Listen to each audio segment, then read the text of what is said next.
number of our leaders were subjected to questioning in the disciplinary committee.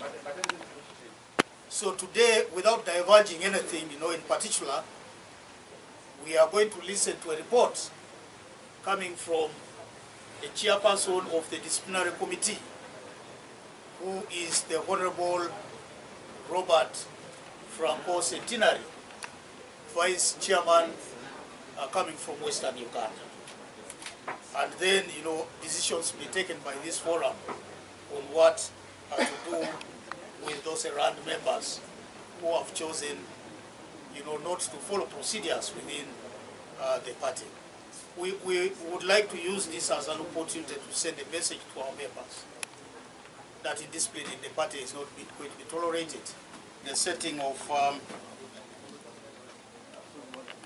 a very important meeting of the National Executive Committee of the FDC. I will be addressing three pertinent issues, but allow me to comment on two matters. One is about this meeting of the National Executive Committee, which is sitting here today and tomorrow. And there will be, and this will be our first meeting ever since the general elections. The issues to be discussed are, number one, our one-year strategic plan,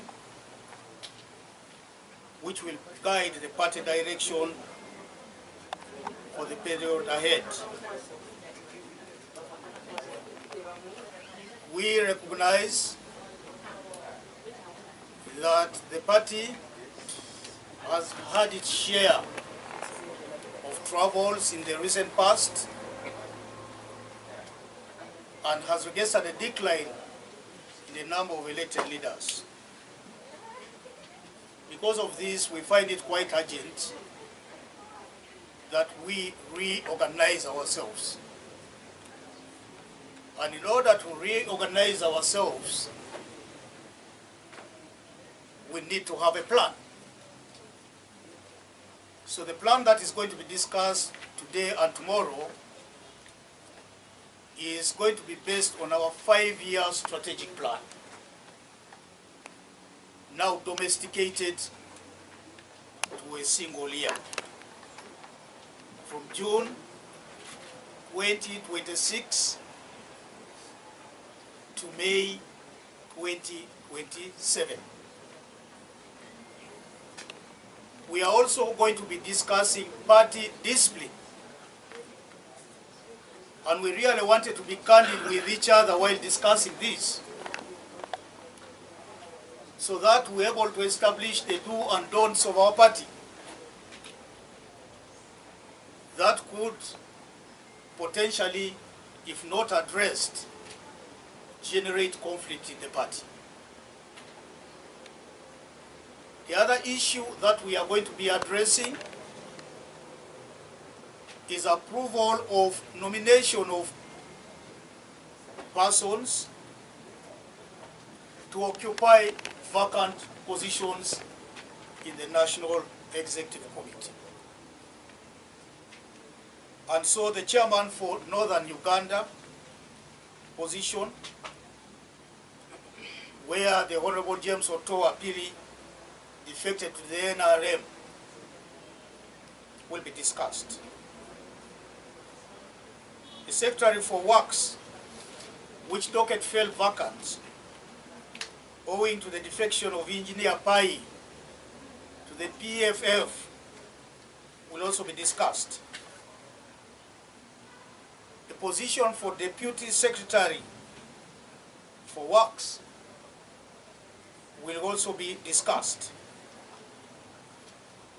Deputy Secretary General in charge of research, which fell vacant following the defection of Mr. John Socrates Mugabe to the National Unity Platform, is going to future. And we are also going to be discussing the replacement of the Honorable Yusuf Sibambi who cross to the NRM. The second comment that I would like to make is about the recently appointed cabinet of Mr. Museveni. First and foremost, it is more of the same. This to me looks like a reshuffle, not a new appointment. Because the characters who have been included in that cabinet have been long-serving acquaintances, most of them, of Museveni. And they have not caused a change in the situation in our country. And so Ugandans should brace themselves for more of the same. I understand this Kisanja is dubbed the Kisanja no sleep. For us, we think it's Kisanja deep sleep.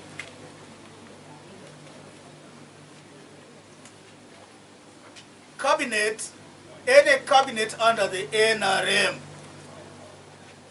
has always been under the control of Mr. Museveni. So no matter where you appoint the cabinet from, they all serve in the best interest or personal interest of the head of state. And so I would like to spell doom in the next 5 years. There's nothing much that is going to change. It's going to be a capture of cabinet, just like Parliament of Uganda has been captured by the first family, and they will do whatever they want with it. And so Ugandans should not be hopeful that they have a team that is going to deliver.